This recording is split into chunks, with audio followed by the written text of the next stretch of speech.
সবাইকে জানাই সুপ্রভাত। তো আমি রাস্তা দিয়ে যাচ্ছিলাম, হঠাৎ করে চারিদিকে তাকিয়ে দেখি মানে খুব সুন্দর পরিবেশ।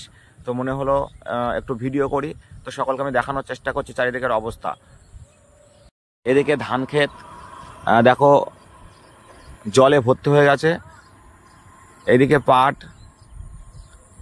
এই মাঠে কিন্তু পাট বড়ানো হচ্ছে। মানে মাঠে এতটাই জল যে পাট কিন্তু আর কোথাও নিয়ে যাওয়া লাগছে না। তো এখানে কিন্তু পাট বুড়িয়ে দিচ্ছে।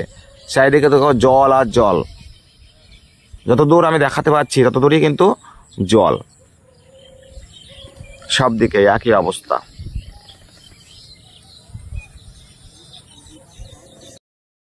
তো কেমন লাগছে সকলে বলবে। কিভাবে পাট এখানে সাজানো হচ্ছে। এই পাট বোড়ানোর পরে কিন্তু পাট যখন পচে যাবে সেই পাট থেকে আমরা পাট কাটি এবং পাটের যে আঁশ সেগুলো পেয়ে যাব। তো চারিদিকে কিন্তু মাঠে জল আর জল, মানে রাস্তায়ও কিন্তু জল উঠে যায়। এখনও রাস্তায় জল ওঠেনি, তো সেদিক থেকে অনেকটাই ভালো।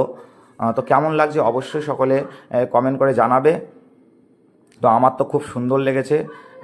তবে মাঠে কিন্তু চাষিদের প্রচুর ক্ষতি হয়ে গেছে। আমি দূর থেকে দেখানোর চেষ্টা করছি, কতগুলো বকের দল কিন্তু সারি বেঁধে বসে আছে। তো thank you for watching this video.